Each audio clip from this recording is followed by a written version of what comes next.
الحياة بتقابلنا ضغوطات كتيرة جدا، وبتقابلنا ابتلاءات وصراعات كتيرة في يومنا. وبصراحة بنفضل مستمرين في الشغل ومستمرين في المشاكل دي بدون ما نفصل.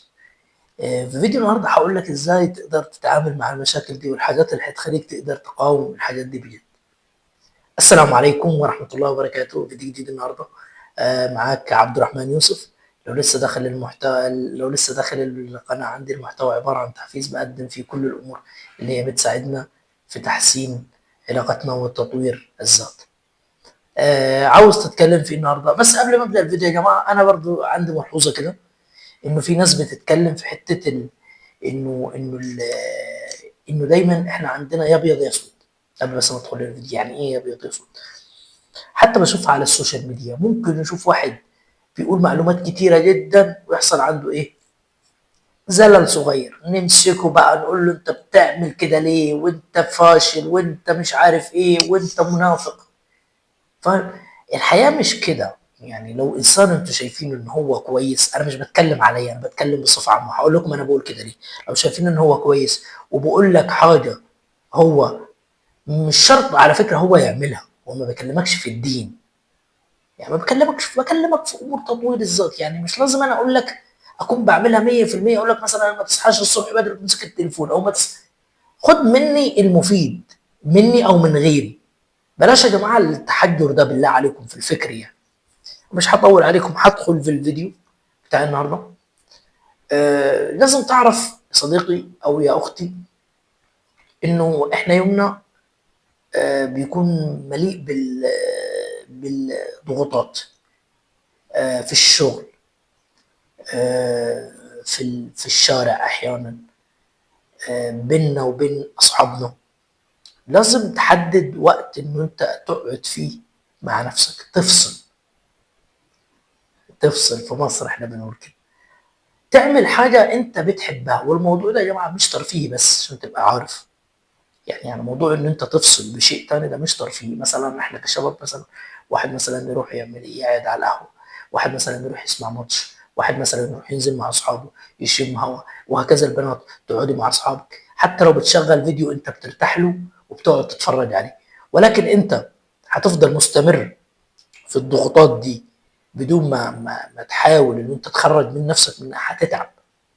صدقني ان احنا بنقلب في فيديوهات الليرز لان احنا نفصل ونغير، مش حبا، مع احترامي للناس اللي بيعملوا كوميدي. بكلمك في العموم. يعني انا واحد بقى، واحد من الناس احيانا بعمل كده. مش متابع ليه يعني في الدرجه الاولى، ولكن نوع من بتلقى فيديو شخص مثلا دمه خفيف، بتقول اتفرج على الفيديو ده عشان انت جواك ضغوطات وجواك حاجات كتيره جدا مشحون بسببها، فبتبتدي ان انت تغير. طيب احنا دلوقتي المدارس ابتدت، وربنا يعني يكون في عون كل طالب وكل طالبه يعني. طيب يعني في برضو حاجه هنا المفروض الشباب والبنات يعملوها. انا عارف انه احنا بنكون مثلا بندخل ثانويه عامه، ولا حتى المرحله الابتدائيه. سيبك من مرحله الابتدائيه دي، يمكن بتبقى فيها نوع من الترفيه شويه. بالنسبه للثانويه العامه كده بيبقى في ضغط. بس انا برضو بوجه رساله لاولياء الامور: بلاش تضغطوا ابنائكم.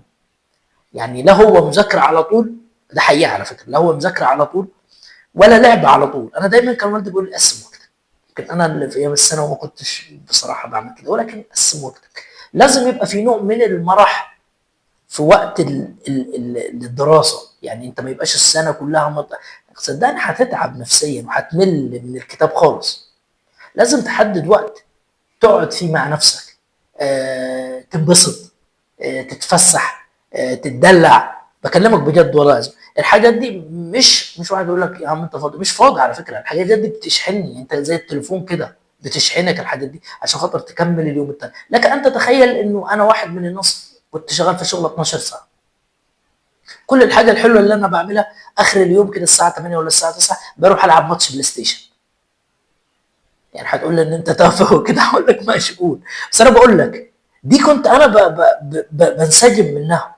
ساعه الكوره دي، اللعب، ودعهم يرتع ويلعب وإنا له لحافظ. اللعب غير اللهو يا جماعه، لازم نلعب ونتفسح. ديننا مش دين كآبة على فكره.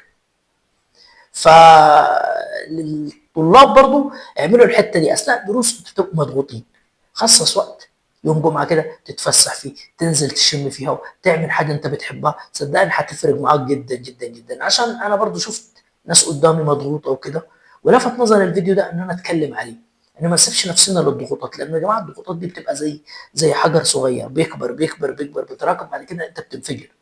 فخلي بالكم من النقطه دي لازم. ولو انت حاسس نفسك ان انت متضايق، افتح فيديوهات، مثلا افتح فيديوهات عبد الرحمن يوسف واتفرج عليها وانت هتبقى رايق. بس كده اشوفكم على خير في فيديو جديد، والسلام عليكم ورحمه الله وبركاته.